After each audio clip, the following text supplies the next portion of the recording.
Homeless man helps a millionaire in trouble, and his generosity redeems him. See what happened. Subscribe so you don't miss our exciting stories. The January wind cut through Marcus Sterling's custom Italian suit like it was made of paper as he stumbled down the dark streets of downtown Boston. Blood trickled from his temple, staining his once pristine white collar. His watch, his wallet, his phone, all gone. The muggers had taken everything except his pride, and even that was hanging by a thread. Marcus touched his throbbing head, his fingers coming away red. The world spun around him as he tried to maintain his balance.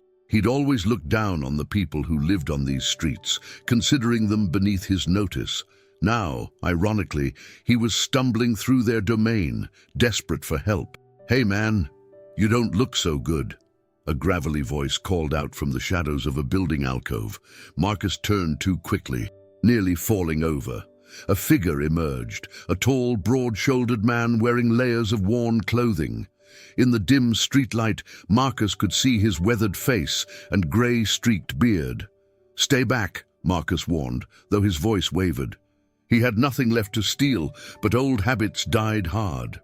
The man raised his hands, showing they were empty. "Name's Ray. You've got a nasty cut there, and you're about to face-plant on the concrete. Let me help you." Marcus wanted to refuse, wanted to maintain the last shreds of his dignity, but his legs had other ideas. His knees buckled, and suddenly Ray was there, catching him before he hit the ground. The homeless man's grip was strong and steady. "I've got a little spot around the corner," Ray said, his voice surprisingly gentle. "It's not much, but it's warm, and I've got a first aid kit. Let me take a look at that head wound." Marcus tried to protest, but the words wouldn't come. This was what he'd been reduced to, accepting help from the very people he'd spent years evicting from his properties, the ones he'd called urban blight in board meetings. The irony wasn't lost on him, even in his current state. Ray's spot turned out to be a small makeshift shelter in an abandoned doorway, carefully constructed to block the wind. A clean cardboard mat covered the ground, and a neat stack of possessions sat in one corner. It was bare bones, but meticulously organized. "Sit," Ray instructed, guiding Marcus down onto a milk crate. From a battered backpack, he pulled out a surprisingly well-stocked first aid kit. "Military medic," he explained, seeing Marcus's confused expression. "3 tours in Afghanistan. Life takes some unexpected turns, doesn't it?" As Ray cleaned the cut on Marcus's temple with practiced efficiency, the real estate mogul found himself studying his unexpected savior.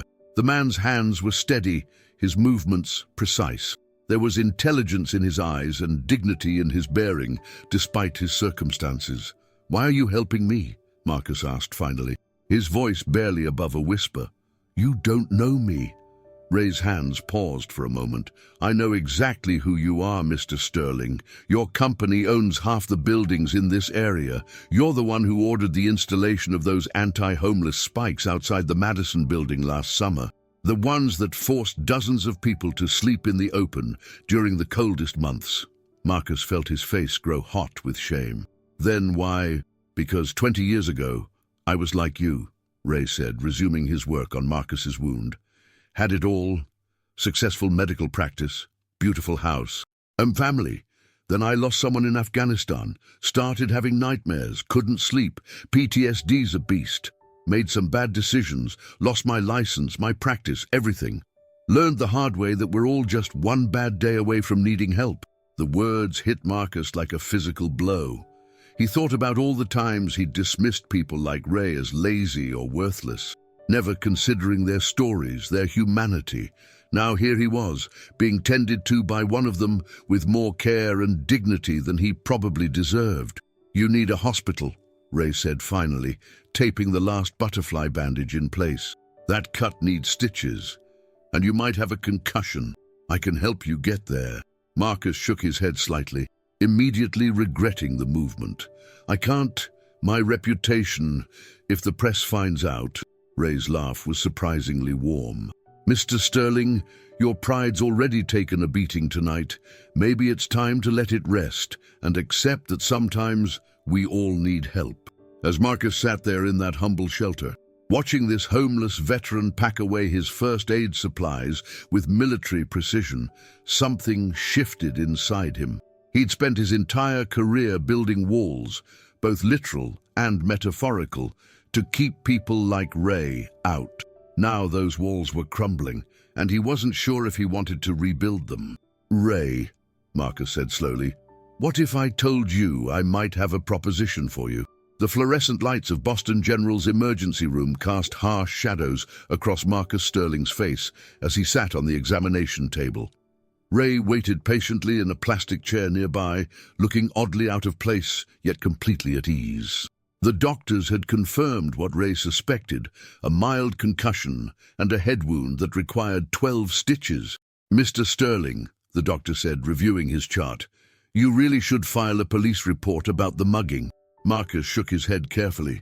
"That won't be necessary." He glanced at Ray, who was pretending not to listen. "Some things are better left unreported." After being discharged, Marcus insisted on buying Ray breakfast at an all-night diner nearby. They sat in a quiet booth, steam rising from their coffee cups as dawn began to break over the city. "I've been thinking about what you said earlier," Marcus began, his fingers tracing the rim of his cup, "about being one bad day away from needing help. I've spent years convincing myself that success was purely about personal responsibility, that people who ended up on the streets just hadn't worked hard enough." Ray stirred his coffee slowly. "And now I'm sitting across from a former military doctor who probably saved my life tonight, and I'm realizing how wrong I've been." Marcus leaned forward, wincing slightly at the movement. "I want to offer you a job, Ray. Not charity. A real position at Sterling Properties." Ray's eyebrows rose. "Doing what exactly?" "Helping me understand what we're doing wrong. My company owns dozens of properties in this city, and we've been part of the problem. I want to start being part of the solution." Marcus pulled out a business card he'd gotten from the hospital's front desk and wrote on the back, "This is my personal number. Come to my office tomorrow. Today, actually, at 9 a.m. We'll figure out the details." Ray studied the card for a long moment before sliding it into his pocket. "You hit your head pretty hard tonight, Mr. Sterling. You might feel differently in the morning." "Marcus," he corrected, "and I won't." But as Marcus walked into his gleaming office building later that morning, he realized it wouldn't be as simple as he'd imagined. Charlotte Webb, his chief operating officer, was waiting in his office with a concerned expression. "The board is in an uproar," she said, without preamble. "Someone leaked photos of you at the hospital last night.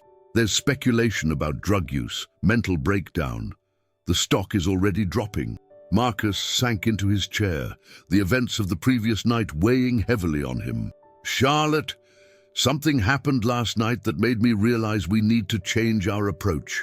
He began explaining his encounter with Ray and his plans to bring him on board. With each word, Charlotte's expression grew more alarmed. "Marcus, you can't be serious," she interrupted. "Bringing a homeless man into the executive team. The board will never approve it. Think about what this could do to our reputation, our partnerships." "Our reputation?"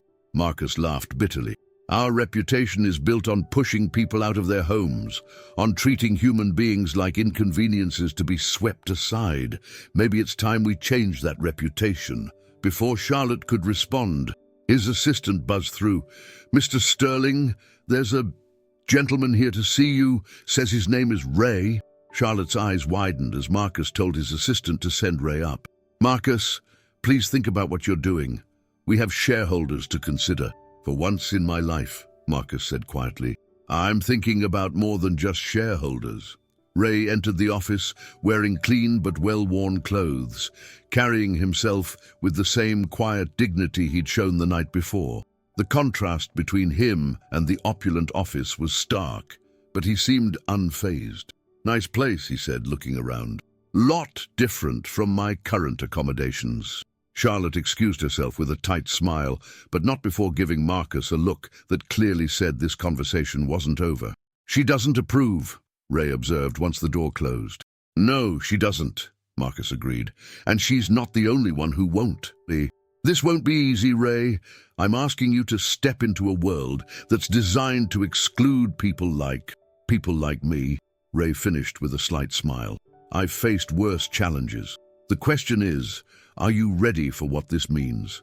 Because if we do this, if we really try to change things, you're going to make enemies, powerful ones." Marcus touched the stitches on his temple, remembering the helplessness he'd felt the night before. "I've spent my career being feared. Maybe it's time I learned what it's like to be on the other side." As if on cue, his phone buzzed with a message from Richard Blackwood, the head of the board of directors. Emergency board meeting called for 2 p.m. Topic: leadership concerns at Sterling Properties. Ray noticed Marcus's expression darken. "Second thoughts?" "No," Marcus said firmly, looking up from his phone.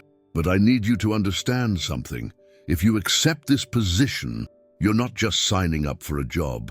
You're walking into a war. The people who profit from the way things are now, they won't give up their power without a fight." Ray's expression hardened with determination. "I didn't survive 3 tours in Afghanistan to back down from a fight for what's right. But what about you, Marcus? Are you ready to risk everything you've built?" Marcus stood and walked to the window, looking out over the city he'd helped shape, for better or worse. In the reflection, he could see the bandage on his temple, a reminder of how quickly everything could change. "Last night, you showed me kindness when you had every reason not to," he said finally. "You showed me that true strength isn't about how much power you have, but how you use it. I built this company by focusing on profits over people. Maybe it's time to try something different." He turned back to Ray. "I'm offering you the position of Director of Community Impact. Full benefits, competitive salary, and a seat at the executive table. Your first project? Help me transform the Madison building from a symbol of exclusion into a model for community housing and support services." Ray stood and extended his hand. "On one condition," he said. "We do this right. No half measures, no compromises when it comes to helping people." As Marcus shook Ray's hand, his phone buzzed again with another message from Richard. "Sources say you're planning to bring in an unqualified homeless man as an executive. Please tell me this is a joke." Marcus smiled grimly as he put his phone away. The real battle was about to begin, and for the first time in his career, he was looking forward to fighting on the right side. The Sterling Properties boardroom had never felt so hostile. Marcus sat at the head of the table, Ray beside him, facing 12 pairs of eyes that ranged from skeptical to openly hostile. Richard Blackwood, chairman of the board, stood at the opposite end, his expensive suit and perfectly coiffed silver hair a stark contrast to Ray's modest attire. "Let me make sure I understand this correctly," Richard said, his voice dripping with barely concealed disdain. "You want to convert the Madison building, our most profitable property in downtown Boston, into low-income housing and a homeless support center. And you've appointed," he gestured dismissively at Ray, "this gentleman to oversee the project?" "Dr. Raymond Morrison," Marcus corrected firmly, emphasizing the title. "Former military medical officer with extensive experience in community service and crisis management. And yes, that's exactly what we're proposing." Charlotte Webb shifted uncomfortably in her seat as she pulled up the financial projections on the boardroom's main screen. "The numbers don't lie, Marcus. This project would cut our profits by at least 60% in the first year alone. We have shareholders to consider. Show them the other numbers." Ray spoke for the first time, his voice steady and commanding. The room fell silent, unused to hearing an outsider speak during board meetings. "Show them the human cost of our current model." Marcus nodded to Charlotte, who reluctantly switched to a different slide. The images were stark: elderly residents being evicted, families sleeping in cars, veterans huddled in doorways, all within blocks of Sterling Properties luxury developments. "Last year alone," Marcus continued, "our developments displaced over 300 families. We've contributed to a homeless crisis while building empty luxury apartments that investors use as tax havens. Dr. Morrison and I are proposing a new model, one that balances profit with social responsibility." Richard laughed, the sound sharp and cutting. Social responsibility. Marcus, we're a real estate development company, not a charity. If you're having some sort of crisis of conscience after your incident, perhaps you should take some time off. My conscience isn't the problem, Richard, Marcus replied, touching the healing wound on his temple. It's our company's lack of one that concerns me. The tension in the room ratcheted up several notches. Richard's face reddened. I move for an immediate vote of no confidence in Marcus Sterling's leadership, he announced. His recent behavior and this absurd proposal clearly demonstrate that he's no longer fit to lead this company. Before anyone could second the motion, Ray stood up. His presence, honed by years of military service, commanded attention. Before you vote, there's something you should see. He nodded to Marcus, who distributed folders to each board member. As they opened the folders, the color drained from several faces. Richard's hands shook slightly as he read the contents. These documents, Ray explained calmly, detail numerous violations of housing codes, safety regulations, and ethical guidelines in Sterling Properties developments over the past 5 years. Violations that were deliberately hidden from regulatory oversight. Marcus watched his board members squirm uncomfortably. He'd known about some of these violations, had even approved some of them in the name of profit, but seeing them all laid out, page after damning page, made his stomach turn. This isn't a threat, Marcus clarified, though everyone in the room knew it was exactly that. It's a wake-up call. We have 2 choices. We can continue down this path until someone else exposes these violations, or we can change course now and become part of the solution. Richard slammed his folder shut. This is blackmail. You'd destroy your own company. No, Ray interjected. He's trying to save it. The world is changing, and companies that don't adapt to social responsibility won't survive. Marcus is offering you a chance to be ahead of that curve. Charlotte, who had been quietly reviewing the documents, finally spoke up. The Madison project could be positioned as a pilot program, she said thoughtfully. If successful, it could actually improve our public image and open up new funding streams through social impact investments. Several board members nodded, seeing the potential. Richard, realizing he was losing ground, changed tactics. And what about you, Dr. Morrison? He asked, silkily. What do you gain from this arrangement? Surely your sudden interest in corporate development comes with a price. Ray met Richard's gaze steadily. 3 nights ago, I saved Marcus's life when he had nothing left but his humanity. I'm not here for personal gain. I'm here because for the first time in decades, someone in power is willing to make real change. My price is simple.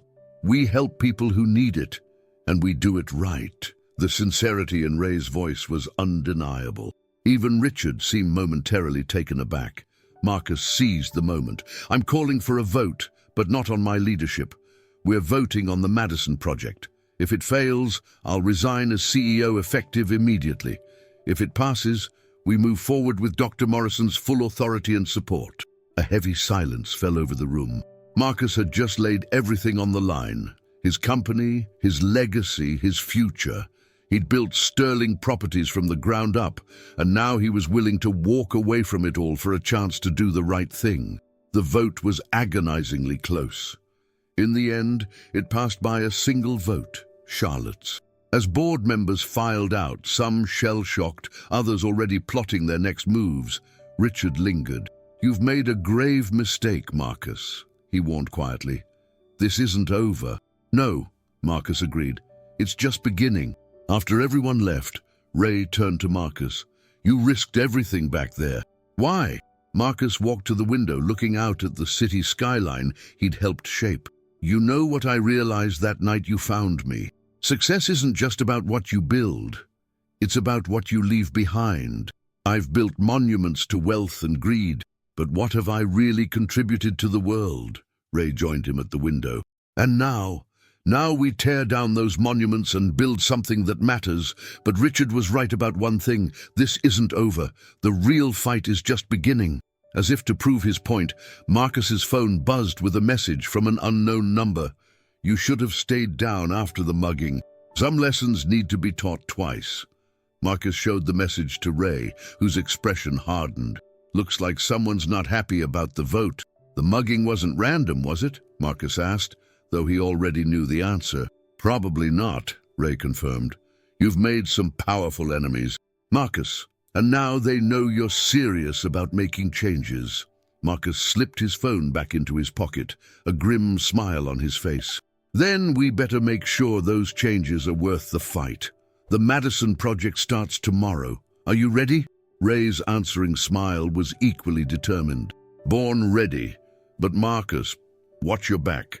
People like Richard Blackwood don't give up power easily, and something tells me we haven't seen his worst yet. As they left the boardroom, Marcus couldn't shake the feeling that they'd just lit a fuse on something much bigger than a single building project. The question was, would they be able to handle the explosion when it came? 2 months after the board meeting, the Madison building was unrecognizable. Gone were the anti-homeless spikes and hostile architecture. Instead, scaffolding covered the facade as construction crews worked to transform the building. Inside, Ray stood in what would become the community health clinic, reviewing plans with a team of contractors. Marcus watched from the doorway, noting how naturally Ray had stepped into his leadership role. The former homeless veteran now wore business casual attire, but hadn't lost the quiet dignity that had first impressed Marcus that fateful night. The medical equipment arrives next week, Ray was saying, pointing to various areas on the blueprint. We'll need the electrical work completed before then. A commotion outside drew their attention. Through the window, they could see a group of protesters gathering, their signs declaring, "No homeless shelter in our neighborhood," and "Protect our property values." Right on schedule, Marcus muttered. Richard Blackwood had been busy, stirring up local opposition to the project. The protesters were just the latest obstacle in what had become a daily battle. Charlotte hurried in, looking concerned. "Marcus, we have a problem. The contractors for the upper floors just pulled out. They claim they received better offers, but I'm certain Richard got to them." "How bad is it?" Marcus asked, already knowing the answer. "Without them, we'll miss our deadline. The city council meeting is in 3 weeks, and if we can't show substantial progress, they'll revoke our permits," Marcus finished. The strategy was clear. Richard was trying to strangle the project through delays and red tape. Ray stepped forward, his expression thoughtful. "I might have a solution. During my time on the streets, I met quite a few skilled workers, carpenters, electricians, plumbers, good people who just needed a chance." Marcus raised an eyebrow. "You want to hire homeless workers to finish the construction? Why not? They need work. We need workers. Plus, who better to help build a community center than the community it's meant to serve?" Before Marcus could respond, his phone buzzed. Another anonymous message. "Last chance, Sterling. Walk away now, or watch everything you've built crumble." He showed the message to Ray and Charlotte. Charlotte paled, but Ray remained steady. "They're escalating," Ray observed. "First the mugging, then the contractors, now direct threats. They're getting desperate." Marcus ran a hand through his hair, feeling the scar on his temple, a constant reminder of what was at stake. Good. Desperate people make mistakes. "Charlotte, start background checks on Ray's recommendations. If they check out, hire them immediately." "There's something else," Charlotte added hesitantly. "The pension fund manager called. Richard's been speaking with them, suggesting that your erratic behavior is putting their investment at risk. They're considering pulling their funding." Marcus felt the weight of it all, pressing down on him. The Madison project wasn't just about one building anymore. It had become a battle for the soul of his company. And the enemy wasn't just Richard Blackwood. It was the entire system that valued profit over people. "What about Jennifer?" Ray asked quietly. Marcus tensed at the mention of his daughter's name. Jennifer Sterling was a rising star at a prestigious law firm, and their relationship had been strained ever since his transformation. She viewed his new direction as a betrayal of everything he'd taught her about success and business. "She's still not speaking to me," Marcus admitted. "Last I heard, she's working with Richard's legal team, helping them find ways to block the project." Ray placed a hand on Marcus's shoulder. Sometimes the hardest battles are the ones closest to home. A commotion from outside interrupted them. The protests had grown louder, and someone had thrown red paint on the building's entrance. As security tried to control the situation, Marcus noticed something that made his blood run cold. Among the protesters was his daughter Jennifer, standing next to Richard Blackwood. "I need to talk to her," Marcus said, heading for the door. Ray caught his arm. "Not out there. Not with Richard orchestrating things. He's trying to provoke a confrontation." But Marcus was already moving. He pushed through the building's doors, ignoring the shouts and jeers from the protesters. Jennifer saw him coming and lifted her chin defiantly, every inch her father's daughter. "Jennifer," Marcus said, his voice carrying despite the noise, "we need to talk." "There's nothing to talk about," she replied coldly. "You're destroying everything you built, everything you taught me to value. Someone has to stop you." Richard stepped forward, a satisfied smile on his face. "You see, Marcus, even your own daughter understands what you've become. A liability to everything this company stands for." "No," Marcus countered, keeping his eyes on Jennifer. "I'm becoming what I should have been all along. Someone who understands that true success isn't measured in dollars, but in lives improved." "Lives improved?" Jennifer scoffed. "You're turning prime real estate into a homeless shelter. You're throwing away millions in potential revenue. For what? Because some street person saved you after a mugging?" "That street person is Dr. Ray Morrison," Marcus replied firmly. "A veteran who served his country while we were getting rich off others' misfortune. And yes, he saved my life, not just by treating my wounds, but by showing me what real dignity looks like." He took a step closer to his daughter, lowering his voice. "Remember when you were little and you wanted to be a lawyer to help people? What happened to that girl, Jennifer?" For a moment, something flickered in Jennifer's eyes. Doubt, perhaps, or a memory of who she used to be. But Richard quickly stepped between them. "That's enough," he declared. "Jennifer, don't let him manipulate you. He's not the man he used to be." "You're right," Marcus agreed. "I'm not, and thank God for that." Just then, Ray emerged from the building, followed by a group of people, the workers he'd mentioned earlier.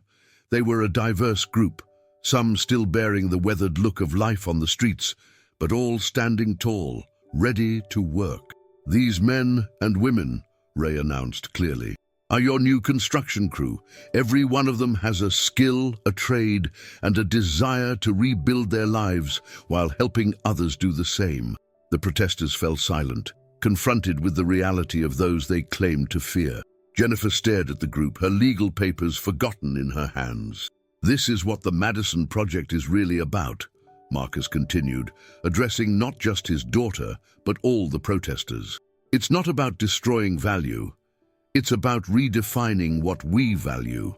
It's about remembering that every person deserves a chance at dignity, at redemption." He turned to Jennifer. He turned. "You want to stop me? Fine. But first come inside, meet these people, hear their stories, then tell me I'm wrong." Jennifer looked uncertain for the first time. Richard tried to intervene, but she held up a hand to stop him. "Okay," she said quietly. "Show me." As Marcus led his daughter inside, Ray organized the new workers, beginning their orientation. The protesters, their momentum broken, began to disperse. Richard Blackwood stood alone, watching his carefully orchestrated scene fall apart. Inside, Jennifer met Ray properly for the first time. She listened as he shared his story, not just of saving her father, but of his own journey from successful doctor to homeless veteran and back. She met the workers, each with their own tale of hardship and hope. By the end of the day, Jennifer was sitting in what would become the community center's main hall, reviewing the project plans with new eyes. "This could actually work," she said, almost to herself. "The legal structure, the community integration, the job training programs, it's comprehensive." "It has to be," Ray explained. "Real change doesn't come from half measures." Jennifer looked at her father. "You're really serious about this, aren't you? This isn't just some crisis of conscience or midlife rebellion." "This is who I always should have been," Marcus replied. "The crisis was living so long as someone I'm not." Before Jennifer could respond, Charlotte burst into the room, her face grave. "Marcus, you need to see this. The pension fund didn't just threaten to pull out, they've filed a lawsuit. Richard's convinced them that you're breaching your fiduciary duty. They're seeking an immediate injunction to stop the project." The room fell silent. Without the pension fund's backing, the entire project could collapse. Years of people's retirement savings were at stake. Richard had found their weakest point and struck hard. But before despair could set in, Jennifer stood up. "Give me the filing," she said, holding out her hand. When Charlotte hesitated, Jennifer smiled. "I'm still one of the best corporate lawyers in Boston, and I think it's time I started using that for something worthwhile." Marcus felt his throat tighten with emotion. "Jennifer, you don't have to—" "Yes, I do," she interrupted. "You taught me to value success above all else, Dad. Now you're teaching me what real success looks like. Let me help." As Jennifer began reviewing the legal documents, Ray pulled Marcus aside. "The threats will get worse," he warned. "Richard won't stop until he's destroyed either the project or you." Marcus nodded, watching his daughter work with a pride he'd never felt during all her corporate successes. "Then we better make sure what we're building is strong enough to withstand the storm." "It will be," Ray assured him, "because this time we're building it together." The city council meeting room was packed to capacity on the day of the final hearing. 6 months had passed since Marcus's fateful encounter with Ray, and the Madison Project's fate hung in the balance. Richard Blackwood sat with his legal team on one side of the room, exuding confidence. On the other side, Marcus, Ray, and Jennifer prepared their final defense of the project. The pension fund lawsuit had taken its toll. Dark circles under Marcus's eyes testified to sleepless nights spent fighting to keep the project alive. But something else shone in his face too, a determination that hadn't been there before, a sense of purpose that made him sit straighter despite his exhaustion. "The commission will now hear closing arguments regarding the Madison Project," the council chairman announced. "Mr. Blackwood, you may begin." Richard approached the podium with practiced ease. "Ladies and gentlemen, this isn't about compassion versus profit. This is about responsibility. Sterling Properties has a duty to its shareholders, to its pension fund investors, hard-working people who trusted us with their retirement savings. Marcus Sterling's reckless crusade threatens not just our company, but the financial security of thousands." He gestured to a series of charts showing projected losses. "The Madison Project will destroy millions in property value. It will attract crime and reduce tax revenue. All because one man decided to throw away decades of sound business practice after a chance encounter with a homeless person." The dismissive way Richard said "homeless person" made Ray's jaw tighten. But he remained silent. Their response needed to be perfect. When it was their turn, Jennifer stood first. "Before we present our final argument, we'd like you to meet some people." The doors opened and a line of people entered. The construction workers who had helped rebuild the Madison building, now dressed in work uniforms bearing the Sterling Properties logo. Behind them came families, elderly residents, veterans, all people who had found hope through the project. "These are not statistics," Jennifer said, her voice clear and strong. "These are not liabilities. These are human beings who, given a chance, have already begun to transform their lives and our community." She presented a new set of figures: job placements, addiction recovery rates, families transition to stable housing. The Madison Project isn't destroying value. It's creating a new kind of value, one that can't be measured solely in dollars. Marcus stood next, touching the scar on his temple that had started it all. 6 months ago, I thought I knew everything about value. I believed success meant profit at any cost. Then I lost everything in one night, and a man I would have previously ignored showed me more humanity than I deserved." He turned to face the council directly. "We're not asking for charity. We're proposing a sustainable model that balances social responsibility with sound business practices. The Madison Project is already breaking even, ahead of projections. More importantly, it's breaking cycles of poverty and hopelessness. Ray was the last to speak. His quiet dignity commanded attention as he approached the podium. I've lived both sides of this equation. I've had success and lost it all. I've slept on these streets and helped others survive them. The question before you isn't just about one building or one project. It's about what kind of city we want to be. The council's deliberation seemed to last forever. When the chairman finally spoke, the room held its breath.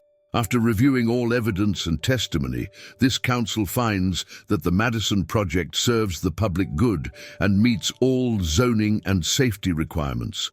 The permits will stand. Furthermore, we recommend this model be considered for future development projects in our city. The room erupted in cheers. Richard stormed out, but no one noticed. They were too busy watching as resident after resident approached Marcus, Ray, and Jennifer to thank them. Later that evening, Marcus stood with Ray on the Madison building's roof, looking out over the city as the sun set.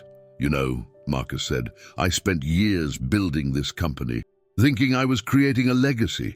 But I never felt proud of it until now." Ray smiled. "Sometimes we have to lose everything to find what really matters." Jennifer joined them, carrying a newspaper. The headline read, "Sterling Properties Revolutionizes Urban Development, a New Model for Social Change. The pension fund lawsuit has been withdrawn," she announced.